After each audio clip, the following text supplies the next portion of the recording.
Hello mga idol, magandang araw po sa inyong lahat. Sana po nasa mabuting kalagayan po kayo ngayon. Palagi po tayo magdasal sa Panginoon para mabigyan po tayo ng magandang araw po. Paano ba magpalit ng belt mga idol ng alternator? Ito po ipakita ko sa inyo ngayon, pero bago ko po simulan, ay intro muna tayo. At sana mag-subscribe po kayo sa aking channel.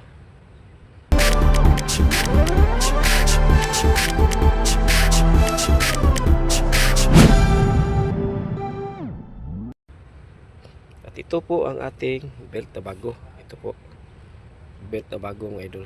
Tapos ito yung luma. Kailangan po ang number niya, ito yung number niya, tumpa po sa bagong belt na ipapalit natin. Tapos pinakaunang gawin natin mga idol, yung nakikita nyo ang adjuster na ito yung ating unang step 1 natin na gawin. Ito po, tapos siya, dahil ito po siya ang kanyang adjuster po. Nakikita nyo itong bolt na mataas, adjuster po siya. Ito yung luwagan natin, luwag natin po para ano po siya. Ayan, ayan po. Kailangan po natin ng tools na 14 po, ganito. Yan, 916 po siya. Kailangan maluwag na po siya ito para magalaw natin yung kanyang adjuster. Tapos ito namang isa mga idol, nakita nyo ito, kailangan po nating luwagan po. Ayan, para gumalaw po siya. Ayan mga idol. Tapos itulak lang natin ganyan, no? Tulak natin. Ayan. At saka kailangan maluwag na siya. Ayan, ito yung adjuster niya.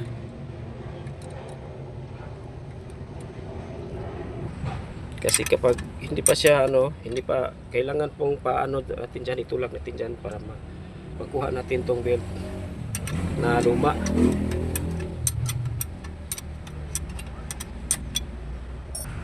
Ayan, tanggalin natin.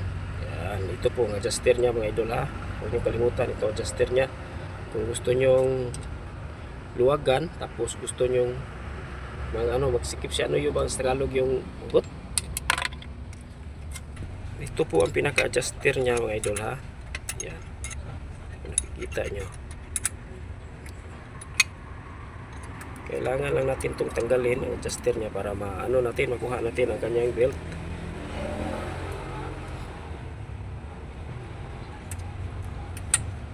Ayan, medyo kulang pa.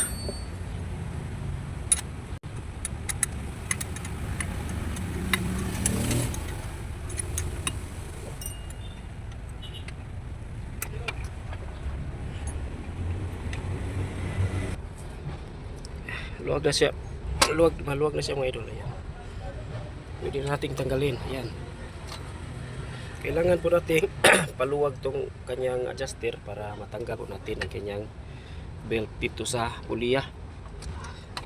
Ayan, tanggal na po siya mga idol. Tapos dito natin idaan sa sa kanyang palabad. Kung nakikita nyo yung pan ba. Ayan, ayan, tanggal na siya mga idol.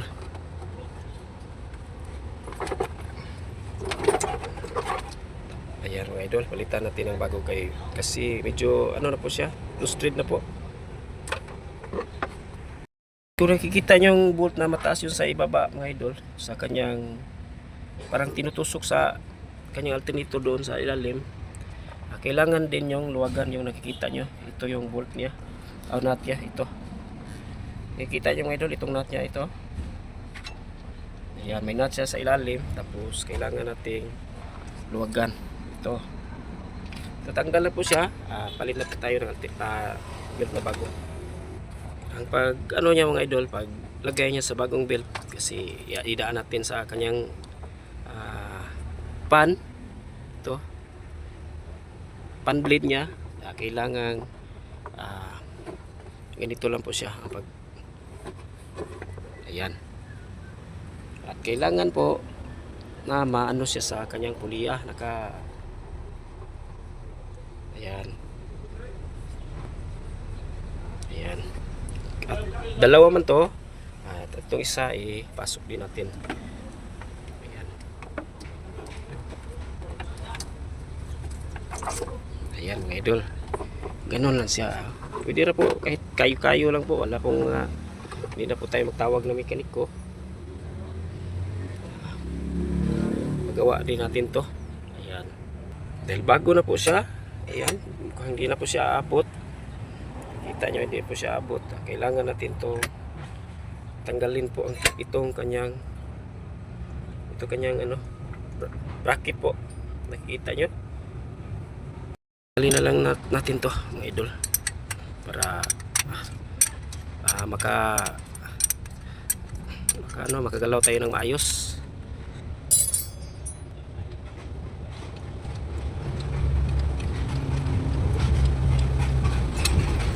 Yan, tanggal po siya.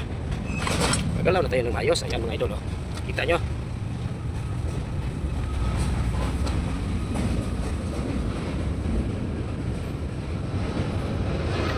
Ayan. Ayan. Kailangan po naka-line po siya sa kanyang slash ng kanyang pulya. Okay na po, pantay na po siya. Pantay na po siya sa kanya pulya kasi double belt po ito mga idol. Ito na yung bracket. Balik na natin itong tinanggal natin kanina. Balik natin. Kailangan na po natin gamitan ng tools. Yan mga idol. Kailangan pong naka-tight po siya ng maayos. Ayan. At ito naman ang kanyang adjuster. Kailangan lagyan natin ng lakwasir para hindi po siya lumuwag. At ito po yung kanyang purpose ng adjuster mga idol ay kailangan i-tight natin pa kanan kasi para ang purpose niya ay humuhugot po siya. Huhugutin niya ang belt na para may standard kasi yon. Kailangan ayan, tingnan nyo.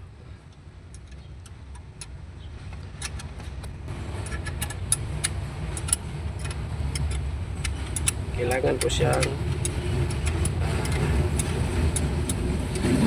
pakanan po ang ating kasi ang purpose niya dito mga idol, huhugutin po siya. Saka pag ano na po siya, pantay na po, pwede nyo nang i-stop na mag twist ng ating tools. Sinsya na po ngayon sa Tagalog ko kasi hindi ko masyado marunong mag-Tagalog. Sana maintindihan nyo naman po. Kasi Bisaya po ako, iba po mag-Tagalog ang Bisaya at saka pure na Tagalog mga idol. Ayan mga idol, oh. Ito ang tamang standard po ng kanyang belt, kanyang sitting.